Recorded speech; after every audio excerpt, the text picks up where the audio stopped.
Hey guys, John Rettinger from Techno Buffalo here with an unboxing for you of the LG Expo for AT&T Wireless. This phone's making a lot of noise for two reasons. The first, it's one of the few carrier-released smartphones to feature the Snapdragon 1 GHz processor, which is crazy fast. By comparison, the iPhone 3GS, for example, has a 600 GHz processor, so this is marketably quicker, although we'll see how that translates to actual real-world speed improvements or multitasking abilities. The second is that this phone also supports a Pico projector, which is a small projector that attaches to the back that lets you, well, obviously project whatever you'd like. I don't have the projector with this phone, but we'll take a look about how it handles with the processor. It's running Windows Phone or Windows Mobile 6.5 as you might know it, and it's going to run you $199.99 after rebates and a 2-year contract. So enough of me talking, let's go ahead and dig in. We use the obligatory big old knife for this. Cut into the FedEx box. There's the phone. At least I don't think the projector's in here. There is the phone itself. This was just released. So we've got some AT&T information. We got a picture of the phone on the front, and your typical AT&T box, letting you know that it's got Wi-Fi.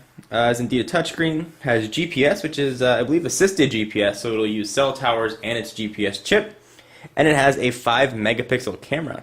And of course, it's the touchscreen version of Windows Mobile 6.5, previously known as Professional.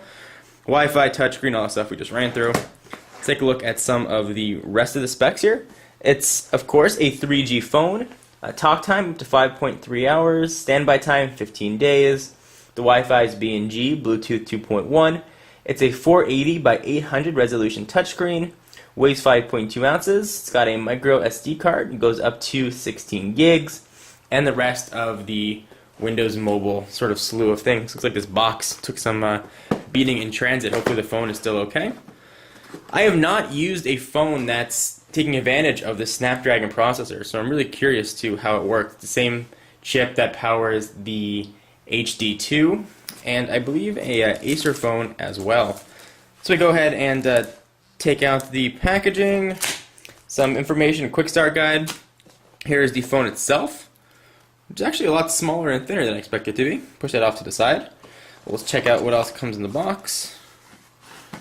Your standard slew of accessories. Got your charging head, which I assume connects to some form of USB cable, which is right here. And let's see what sort of standard this is, if it's proprietary or if it's appears to be micro USB. We've got a pair of stereo headphones with mic, and it looks like a volume control on it. That's quite nice. We've got a stylus, so this does not have a stylus embedded in the device. You have to actually attach this little thing to it. The stylus pops out. Super annoying. Hopefully you're not going to need to use a stylus all that much. There it is. It just pops back in. It's retractable. It's using a stylus because this is a resistive screen. It is not a capacitive. And your battery of size... See how big the battery is here. Oh, to get that amount of talk time, it's probably at least 1200 milliamp hours, I would assume. Let's take a look here. If it tells us 1500 milliamp hour battery. So this is quite a big battery. It's actually light as well. Let's take a quick look at the phone. Here is the touchscreen. Looks like that's some sort of optical, go down to the camera focus, some sort of optical trackpad. You've got your end button, or your call button, your end button, and a back button. I don't know if there are some sort of virtual buttons that'll show up there. On the left side of the device, you've got a volume rocker up and down. On the right, looks like you've got your camera button.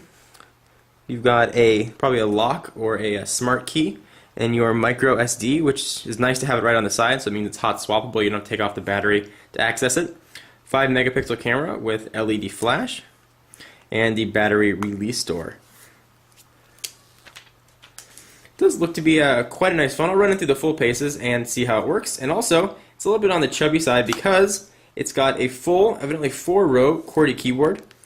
On first blush, does look to be pretty nice keys. They look similar to what we saw on the Touch Pro 2. They're rectangular keys with a little bit of raising mechanism there. They do feel very nice. little bit of a squishy feel, but not bad. I think this is a keyboard you could definitely get used to. And you've got your sort of weird arrow navigation keys and some shortcut keys embedded there for use with the function button. Go ahead and slide that back. And if you had the projector, the battery actually comes off, or the battery door comes off. Projector sits right on the back. Hopefully I'll get a chance to show you what that looks like at some point. Stay tuned to the channel for a full review of how this handles and how the Snapdragon processor compares with other devices. If you're looking for a size comparison, if you're considering the LG Expo, I'll show you how it compares with some of the more popular phones out there today. Here is the iPhone 3GS.